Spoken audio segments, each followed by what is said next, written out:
One of the biggest things in revenue management, especially for any hotels, but especially casino hotels, a lot of our customers are casino hotel customers, is the systems they have in place and integration of the systems and ensuring that they all work well together and can achieve the booking results and the revenue results that stakeholders want.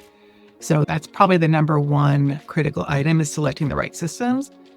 And then making sure they work well together and that they're used optimally as well. You can have the best system in place, but if you're not using it correctly, then obviously you're not going to get the most out of it. So we think the right system selection is crucial.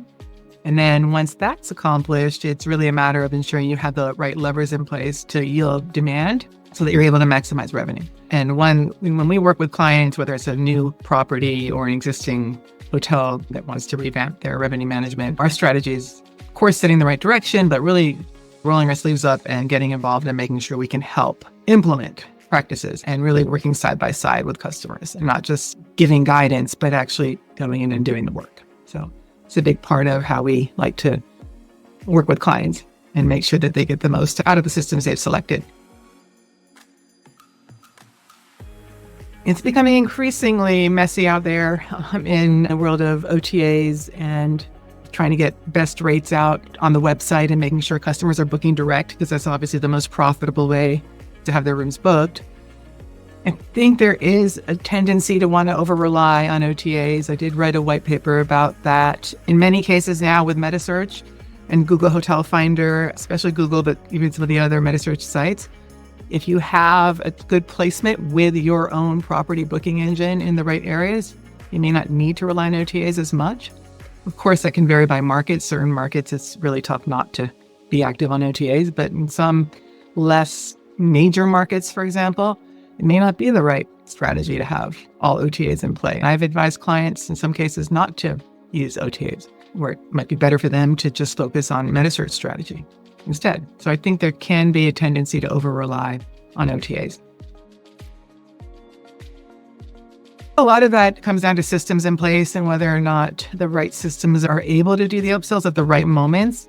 So I think in that sense, there are a lot of different systems that can be used to be able to place the upsell, whether it's a room or a champagne in room or any type of upsell that you might be trying to spa services or whatever it might be. Just having it presented at the right moment during the booking process, I think, is the biggest challenge and also the biggest opportunity.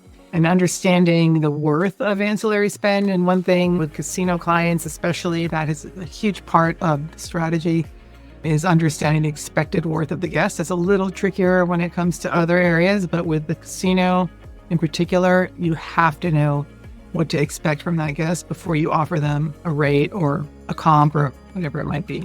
Understanding ancillary spend or added spend is a huge part of what we do, especially when we look at casino clients.